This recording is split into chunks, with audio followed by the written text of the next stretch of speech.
You are now listening to Oversaturated, the podcast, hosted by Johnnie and Ralph. Now let's get it.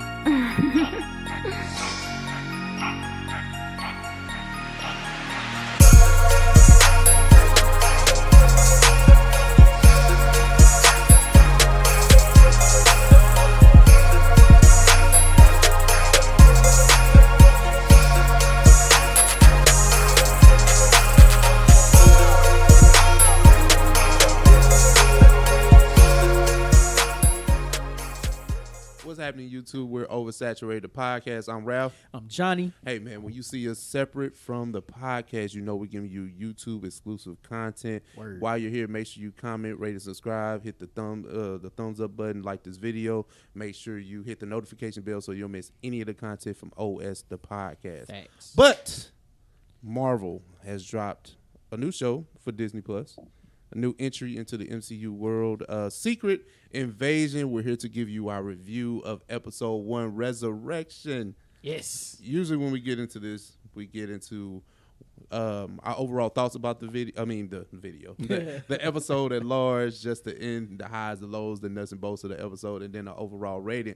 But Johnny. Yes, man. Yes, man. They invading. What you got for this, bro? What you think? So this being the first MCU property, I feel like, in a few movies and TV shows that's not multiverse heavy. I feel like, outside of Wakanda film, we ain't even got to talk about the multiverse. We don't. This, it feels very it is very ground level. Yes. And honestly, it's crazy because it gotta feel like a breath of fresh air to not talk about multiverse anything. Okay, I hate to get away from. We're not gonna get too far. We come back. Is this the first time we've had a show not dealing with like any superhuman property since like maybe Falcon and Winter Soldier? Yeah, because that was grounded. No, because Loki is a god, right? Yeah, so yeah. you're right. Yeah. Okay. Damn. Good observation. Okay. Good observation. But episode 1, I really enjoyed this episode. Resurrection. A lot of good dialogue. Yep. We finally get to see Nick Fury. We saw him once in the after credit scene for No Way Home, if I'm not mistaken. Yeah. Haven't really seen him much since the blip, to be honest. Yeah. So to see him come down from Saber, get back to his espionage point, like his tip. I love it, man. Yeah. It's kind of like this. Samuel Jackson, phenomenal job, right? Word. Just being Nick Fury since 2008, bro. It's been almost 20. He been in this thing since the beginning. So shout out to Samuel Jackson, man. But kind of getting back there, and it's the theme, resurrection, right? You see him come back and try to get his footing, because this is what the episode is, right? Because Nick Fury is never really caught slipping. The only time we really seen him slip was Captain America, Winter Soldier, right? Shit, what happened then? We got shot, right? Oh, but yeah, he faked his death, so maybe he didn't get right. So it's like he got slipped, but it was slipped, but right. Yeah, he knew Bucky was coming. But long story short, but it's just he's kind of getting his footing back. He's getting back on Earth, like getting good with Maria Hill. I like the espionage aspect of it. Agreed. It's just I enjoy what I'm seeing so far. What do you think about? So I guess let's just start from the beginning, right? Yeah. Marvel, they put out the first 5 minutes of the episode a couple weeks ago. They had like the whole encryption thing and all that. Yeah. So we seen it already. But so after that scene, so Agent Ross is talking to the other spy about the supposed Skrull invasion, right? And how all of these different events in different countries are basically linked, right? Yeah. So we saw all that great dialogue. Great plot opening, right? Because essentially what this scene does is tell us what the season is about. Yeah, which is a dope way to do it, right? Yeah. So, in our conversation on the last podcast, I talked about how it looked like Agent Ross knew all of this information already that was happening. Come to find out, that version of Agent Ross is a Skrull, right? That ends up dying. Yeah. So what did you think about that reveal? Did you see that coming or? I think so, because me and you talked about on the previous podcast that he was not abducted, but saved by Okoye right at the end of Wakanda Forever. So it's kind of like, okay, how did he get here? Because I know, Okoye just didn't let him go because he's a spy. Exactly. Like, say, hey, my boy, you ain't going nowhere. Like, come over here, my guy. Right. But it's like, that's cool. Like, you know what I'm saying? Like, now that we know, it's kind of like, they had to set the tone. Right. With letting us know that these Skrulls can be anybody. Prominent characters can be a Skrull. Pretty much. Because Agent Ross is definitely a prominent character. Pretty much. And we got to get to some other stuff, because, like, hold on, where they got Ross? Because, you know what I'm saying? Because the reveal, and maybe I forgot this tidbit about how the Skrulls get their human form. But that whole, we got their human consciousness and they locked up in the thing. Yeah. So it's like, if that's how they kicking it, where Ross at? You telling me they got him from McCoy? Oh, hell no, bro. Well, see, no, you are absolutely right. Yeah. And it begs the question, right? How long has this Skrull been Ross? And how much does he know? How much does he know? So that even just that reveal itself lets you know the implications that can happen throughout this show and going forward in the MCU. Okay. What do you think about Talos just coming back? Well, he never left. He never really left because clearly he been Nick Fury. He been around. He been kicking it. I fool with Talos, man. Yeah. Talos is the homie, right? Yeah. And even going back to the first Captain Marvel movie. Yeah. Even just being introduced to Talos, then seeing his relationship with Nick Fury flourish, basically, and then seeing how Talos reacted once he saw Fury for the first time since the blip. Yeah. Just seeing how much they missed each other, what good friends they are, how they can roast each other back. Bromance. No, for real. Like, it's a real bromance, right? I thought it was great. Yeah, I fuck with Talos, man. Yeah. And then now Maria Hill, I think she was the first person. No, she wasn't the first. I was gonna say she was one of the people that told Nick, like, hey, bro, you ain't really cut out for this no more. No, yeah. Or not saying cut out. Either you in or you ain't. Mm-hmm. Either you go be here and fight or go back up there and save it. Right, we don't need none of that other stuff. Facts. Because the first person that really told him you weren't kicking it like that was the Russian, or was she Russian or British, or like the other spy? Like she like a. I feel like she might have been white. She was just in Russia. Yeah, right. But I don't think she was American though. You know what I'm saying? Yeah. But no, I hear you. But it's like she was kicking it to Nick. Like, hey, you can tell they went back. I like that banter. I love that banter about like we got history, but I don't, as a viewer, I don't know who this lady is. Right. But you got history with Nick Fury. That's crazy. All will be revealed. Right. Right. Nick Fury got history with a lot of people. Facts. And can we trust her? Is she good? Is she bad? Yeah. We saw Nick Fury put the camera on the little owl thing, so they're listening back to the conversation. So can she be trusted? We don't know yet. Okay. What do you think about Talos' relationship with his daughter Gia? Is it Gia or Gia? I think it's Gia. Gia. Okay. What do you think about that? I think because you see how she was revealed, which I think was dope. You know, I like that reveal. Agreed. I like her character, and you can see that once she actually was reunited with her dad, she was conflicted, right? Mm-hmm. Because for whatever reason, she decided to go or stay with the Skrull Council, I think is what it's called. Yeah. And now their radical movement to try to basically take over the planet. Yeah. And also in not knowing that her mother had been killed until her dad revealed that information to her, and the fact that he's saying that Gravik, who is the head of the Skrull Council now, was the one that killed her. Now we don't really know if that's true. Yeah. Now we're just taking Talos' word for it because he's seemingly the good guy right now. Seemingly the good guy. We've always known him. We have a built-up equity with him as a character. Right. And why would we trust Talos? He has no Gravik. He has no facial hair. So facts. No, that's real. But let's get to Gravik. That was my introduction to Gravik. Right. What do you think about him? Like, I know this is the first episode. We really don't know, but what do you think about him as a seemingly villain, like a villain?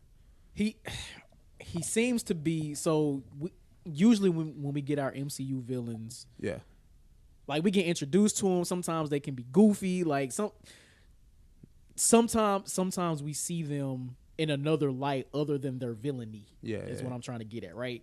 We didn't see that side of Gravik in this first episode. Yeah. We only saw the villain-esque of him, which I mean I'm not really mad at. But what I do hope in the next 5 episodes is that they somehow get into his backstory. How did he get to where he is? How did he become the guy lead? Everybody's like, damn, I'm going to follow him. And that's the thing about villain organizations like that, right? Especially when they're not led by anybody that has a seemingly advantage or superpower. Mm-hmm. Like, they chose him, or, he's the leader. Right. How did that happen? How are you here? Why are you here? Yeah, it's like, how does everybody fall in line with what you say and do? And there's nothing wrong with that, because I think he has a vision of, what he wants the new scroll or whatever I think they're trying to name the planet. It's like Scropolis or something? Something crazy. Yeah. But the idea is that to frame Russia, you make United States and Russia have a war. Mm-hmm. And pretty much if you take out the superpowers, we can this has happened before, right? Oh, the same plot has been used. Like, remember from First Class? That was the same plot. It was. You're right. Same plot. You're right. But hey, I'm off that. But, like, you have nuclear war with the 2 superpowers, and then we can just kind of take in because there's nobody to really stop us. But I like the whole political play and all that stuff, because this go probably tie into Thunderbolts and all that stuff. Oh, absolutely. Once we get to that point. I do have a hang up with Gravik. And it's not necessarily him. I think it's just a writing thing. And this can, this is my far-fetched theory. Okay. We got far-fetched theories because we got 6 episodes. Let's hear it. I think Gravik is Nick Fury's son.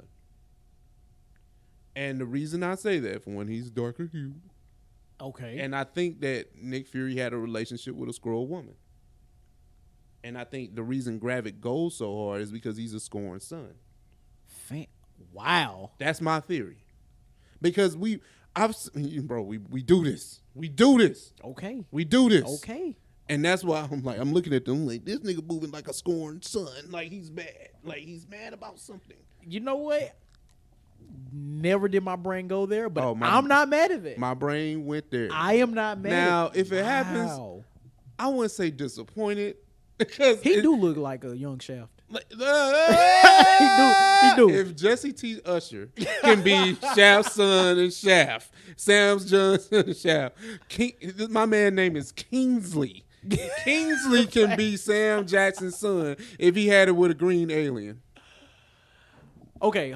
So, wait, that's funny. That's funny. Okay. So talk me through the logic, right? So let's say Nick Fury has a relationship with the Skrull woman. Okay, they did. It happens. They did that. And the Skrull woman has a child. Yeah. Does the child come out as a Skrull? Does it come out looking like Gravik?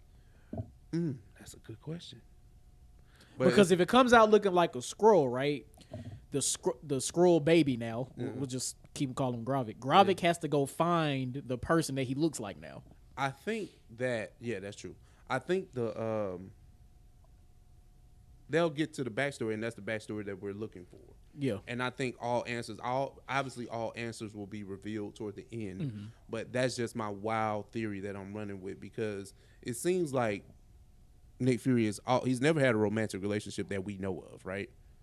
Not that we know of. So this is a good time to explore that, because this is a Nick Fury show. True. So you got to have all this stuff tie in together. Like his first encounter with the Skrulls or aliens was 30 years ago? Yep. How old do you think Gravik is? Ooh. If you had to guess. I mean, he's definitely between 20 and 30. He got to be. Okay. Got to be. I ain't saying he hit a Skrull the first time he met him, but I'm just saying that's very possible. Listen, man's done been to space a few times. Hey, look. He'd have been around the universe. Listen, bro. Star-Lord is the son of a celestial and a human woman. It's not too far-fetched. It's not too far-fetched that Nick Fury could have had a baby with an alien. It's not too far-fetched. Leave it to Nick Fury, right? Leave it to Nick Fury. And we just talked about bad dads on our last podcast. So if y'all want to go check that out, then come back to this. Yeah, episode 192. That's crazy. But facts. But that's my far-fetched theory, though. But you know what? I'm not particularly mad at that, because he is kind of... It could be... Like where... Okay, obviously outside of humans. Like, have humans really been bad to Skrulls? Like, I understand the concept of humans not understanding, fearing what they don't understand. The answer I get that. The answer to your question is no, because they don't even know they there for real. Exactly. They don't know. And then the thing is, you got a small subset of Skrulls that's really with the shits. Everybody else on the power plant kicking it. Right. They just want to be free. Right. And there's nothing wrong with wanting to be free. But I think the anger comes from Nick Fury promising them asylum or something like that. And he never delivered that. But then again, Gravik ain't just that mad about a failed promise. I think it's a failed promise from a parent. Yeah. I'm rolling. I'm rolling. I'm rolling with that. So with all that being said, yeah, right. We get to the last scene in the I don't want to call it like the square, but what is it? That was atrium. Atrium. We'll call it the atrium, right?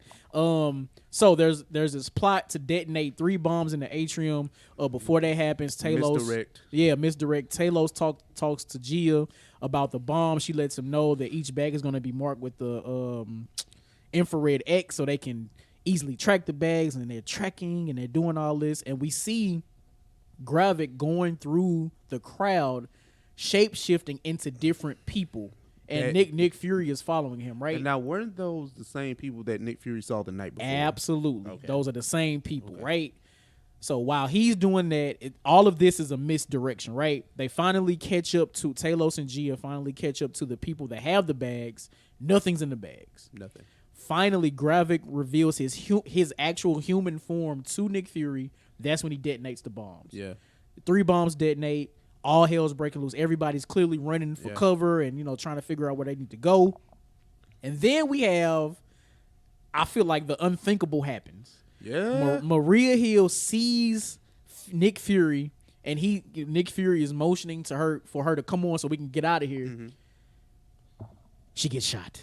Yeah. I squealed. I ain't gonna lie. This is the first time we seen Maria Hill in Hellers, and she dies in the first episode? Mm-hmm. What? Now, 2 things can happen from this, right? Maria Hill's actually dead. That's crazy. Or it can be the misdirect that they always play with us with these spies, right? Well, I think she bled out for real. That's me, but she might have had on. I don't know. As much as I want to believe that she's still alive, she gone. They left her there, bro. Like, she gone. Now the thing is, somebody probably visually saw Nick Fury, which was not Nick Fury, shoot her. Yep. And then in so fact, when everybody's running, you see somebody like Nick Fury actually come to her aid. Yep. So it hurt. It hurt because we've been with Maria Hill almost just as long as Nick Fury, right? Facts. So we seen her in the Avengers movies. We've seen her pop up in different or other movies and TV and other MCU shows. Yeah. So. It hurt. It hurt in the heart box, right? And what a way to end. What? What a way to end. If that's what we getting for 5 more episodes, I'm with it. This is great already. Yeah. Now, looking forward to episode 2, I guess, how do you see the implications of Maria Hill dying playing out in episode 2 and going forward? Nick Fury has never showed emotion. True. It's very rare. True. We've seen people die all around him. But Maria Hill has always been his girl. And then maybe she really is gone because she gave him real before she left. Yeah. So maybe now the blowback is that Nick Fury gets serious about what's going on Earth. So I think that's really what my biggest takeaway is, like seeing that Nick Fury is actually like really 10 toes down in what's going on now. And to take that a step further, he's going on top of Maria Hill dying. He's going to have to put in even more effort now because I can guarantee you somebody posted a video of Nick Fury shooting Maria Hill. And that's the thing. It's kind of like the same scenario when John Walker killed that buddy in Falcon and Winter Soldier. Yeah. It's the same. It'll be the same thing because the world is looking at that incident, and then you have the Don Cheadle, Brody, and the president. Yep. They were like, damn, Nick Fury back? Like it'll be something like that. Ooh, so I think it gets real. And then now this is the other thing about a sub character, Gia. I think Gia's exposed. I'm not sure how does that work because you told them about the bombs. Was that a play from Gravik, or are they on to you talking to your daddy. That's a good point. So we go see, because Talos used to be where Graphic is, right? Or at least in the council. So yeah, they voted him out. It's gonna be some. It's getting good. Nah, already after episode 1. Yes, it's yes, lit. I'm with it. So before we close with episode 1 being as great as it was, who else do you think is a Skrull?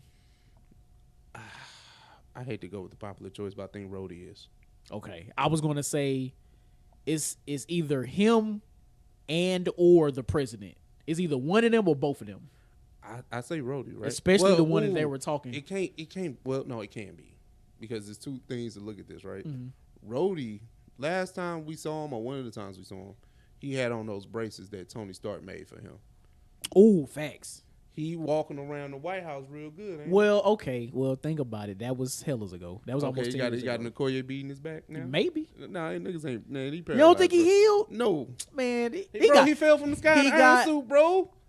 He didn't get the Agent Ross beating his back, man. So you think he gonna be? That's funny. You think he gonna be in them leg braces the rest of his life? He probably good. He ain't Forrest Gump. Okay. You see how that movie happened?